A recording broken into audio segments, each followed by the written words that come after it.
How to withdraw money from Stripe to PayPal. Thinking of transferring funds from Stripe straight to PayPal? While both are payment platforms, there is no direct withdrawal option. This video explains why and offers alternatives under 90 seconds. Let's jump in. Log into your Stripe dashboard and navigate to the Balances menu. This shows you your available funds. Stripe and PayPal are separate financial systems. Stripe focuses on processing payments for businesses, while PayPal acts as a digital wallet for sending and receiving money. You might notice a withdraw option, but it likely won't include PayPal as a destination. This is because Stripe doesn't directly connect to PayPal for withdrawals. Here's the solution. You can withdraw your funds from Stripe to your linked bank account, and then you can transfer those funds from your bank account to PayPal if desired. Remember, transferring between accounts might incur fees.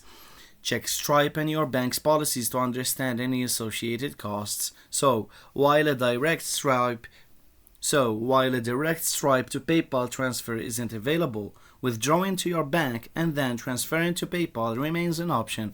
Thanks for watching. Don't forget to like and subscribe for more Stripe and payment processing tips.